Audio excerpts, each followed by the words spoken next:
दोस्तों, मैं नील जोधपुर से आज आपको कहानी सुनाऊंगा शिमला के शापित पहाड़। ये कहानी उन 4 मित्रों की है जिनके साथ कुछ ऐसी घटना घटी कि उनका पूरा जीवन ही बदल गया। आइए जानते हैं उनके साथ ऐसा क्या हुआ। मुंबई की रहने वाली प्रिया अपने दोस्तों के साथ रवि, साहिल, विजय के साथ शिमला जाने का निर्णय लिया।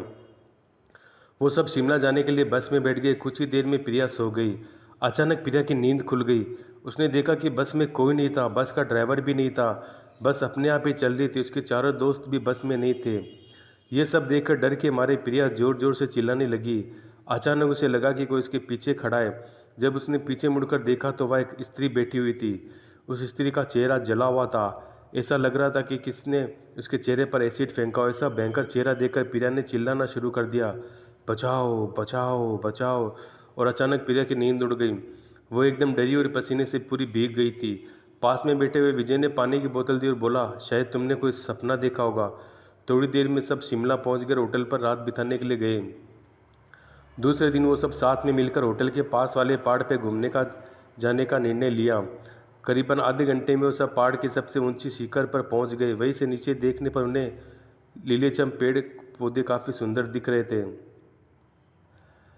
विजय और रवि भी देखने लगे। उन्हें कोई दिख नहीं रहा था। वो बोले, तो पागल हो गया क्या? इस घने जंगल में कोई स्त्री कैसे आ सकती है?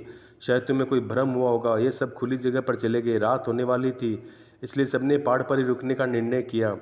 इसलिए उन सब ने वहाँ पर तंबू लगाकर खाने पीने के लिए सामान बाहर निकाला। प्रिया की बैग तंबू के बाहर थे, इसलिए वह लेने के लिए बाहर गई तो वहाँ पर उसे किसी की आवाज़ सुनाई दी। प्रिया उस आवाज़ की ओर अपनी नज़र आती है तो उसे सामने से 3 आदमी आते हुए दिख रहे थे। उनके हाथ में धारदार हथियार देखकर प्रिया डर जाती है और दौड़ के तंबू के अंदर आ जाती है और अपने दोस्तों से बात की, लेकिन कोई उसकी बातों पर विश्वास नहीं किया। प्रिया चिल्लाकर बोली, आप सब पागल हो गए क्या? कोई भी मेरी बातों पर भरोसा नहीं कर रहा। चलिए मेरे साथ बाहर, मैं आपको बताती हूँ। वो सभी बाहर आके शिखर की टोस नीचे देखने लगते। उतने में सभी को लगता है कि कोई 3 लोग उनकी ओर बढ़ रहे हैं।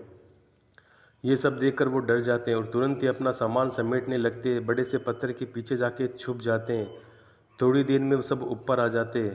प्रिया देख रही कि उनके हाथ पैर शेर आम आदमी जैसे बिल्कुल नहीं थे। वो सब एक जगह पे बैठ जाते और तांत्रिक विद्या शुरू करते हैं। उनमें से एक आदमी अपने हाथों की उंगली को काट देता है, लेकिन अंधेरे की वजह से उन्हें कुछ ठीक से दिखाई नहीं देता। अचानक उन चारों ने देखा कि एक औरत उन आदमियों के बीच में आके लेट जाती है। कोई नहीं जानता कि आखिर वो औरत वहाँ कहाँ से पहुँची। प्रिया ने कहा, मुझे कुछ समझ नहीं आ रहा, आखिर ये सब क्या हो रहा है? मुझे बहुत डर लग रहा है। एक के बाद वो तीनों आदमी को औरत को सूंघने लगे। वहीं पे अचानक उस औरत ने अपनी उंगली उठाई और हमारी तरफ इशारा करने लगी। हम सब डर गए। वो तीनों उस औरत को छोड़कर हमारी ओर बढ़ने लगे। हम सब पहाड़ी से नीचे होटल की ओर दौड़ने लगे। हमारी आवाज़ सुनकर वो तीनों आदमी हमारी ओर दौड़ने लगे। प्रिया और साहिल सबसे आगे, तो विजय और रवि उनके पीछे दौड़ रहे थे। प्रिया और साहिल का होटल तक पहुंच गए, लेकिन रवि और विजय का कोई पता नहीं चल रहा था। हमने होटल वालों से उनके बारे में बातें की तो उन लोगों ने कहा, उस पहाड़ पे कोई नहीं जाता है, वो पहाड़ शापित है। जो भी वहाँ जाता है वो कभी वापस नहीं आता। आपकी किस्मत अच्छी थी कि आप सभी जिंदा हैं, लेकिन हमारे दोस्त रवि और विजय कभी भी वापस लौट के नहीं आए। हमने उन्हें ढूंढने का बहुत प्रयास किया, पुलिस कंप्लेंट भी करवाई, लेकिन कोई फ़र्क नहीं पड़ा और वो हमें आज तक नहीं मिले। मंदिर के पुजारी का प्रेत। आज मैं बहुत प्रसन्न हूँ क्योंकि आज पूरे 11 साल बाद अमेरिका से मेरा दोस्त अपनी पढ़ाई पूरी करके वापस लौट रहा है। उसने भौतिक शास्त्र के विषय पर पीएचडी की हुई। उसका मानना है कि दुनिया में जो कुछ भी हो रहा है वह उसमें कहीं ना कहीं फिजिक्स छुपा हुआ होता है। कि जो भी इस कहानी में ऐसा तो कुछ हुआ कि उसकी फिजिक्स भी काम नहीं। चलिए हम पूरी कहानी बताते हैं। जब वो अमेरिका से वापस आया तो सीधा मुझसे मिलने के लिए मेरे घर पे आया और आकर ही मुझसे गले मिलने लग गया। मैं भी उसे देखकर बहुत खुश हो गया। मैंने बोला, अरे शिवम, अमेरिका से कब लौटा? मुझे बताया भी नहीं। आज ही लौटा हूँ। तुझे सरप्राइज़ देना चाहता था इसलिए मैंने नहीं बताया।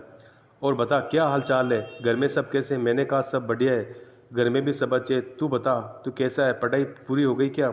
हाँ, पढ़ाई तो कंप्लीट हो गई। अब मैं हमेशा के लिए भारत वापस आ गया हूँ। हम सब मिलके खूब मस्ती करेंगे। मैंने कहा, ठीक है, पर आज तुझे मेरे घर पे खाना खाने के लिए आना पड़ेगा। वो बोला, ज़रूर आऊँगा।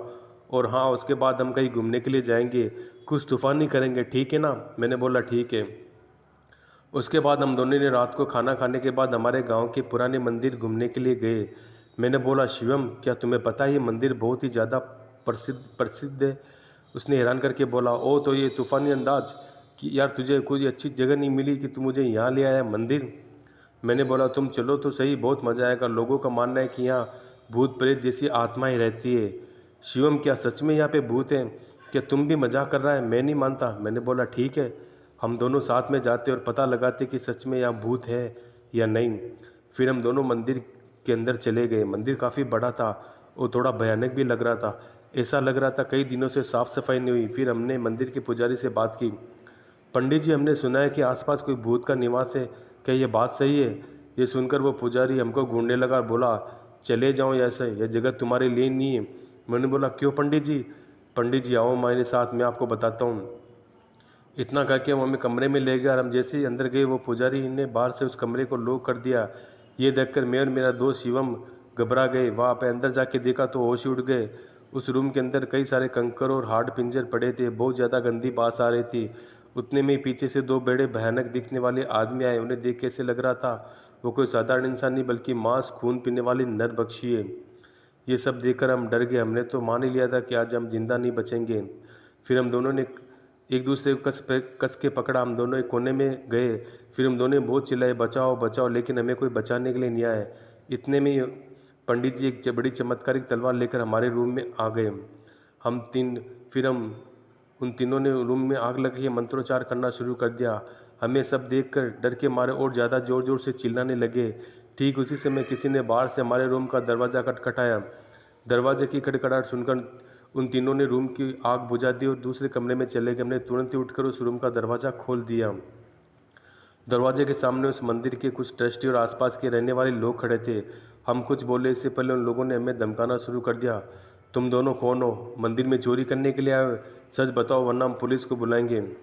हम सब सच बता दिया, लेकिन उन लोगों को हमारी बातों पे भरोसा नहीं हो रहा था, बल्कि उल्टा हमें डांटने लगे। तुम दोनों क्या बोल रहे हो? नशा करके आए हो क्या? ये मंदिर कई सालों से पहले खंडर हो चुका है, या कोई पुजारी नहीं है। चलो यहाँ से वरना हम पुलिस को बुलाएंगे। ये सुनकर हमारे होश ही उड़ गए, क्योंकि हमने अभी जब तक जो भी देखा था वो इंसान नहीं बल्कि उनकी प्रेत आत्माएं थी।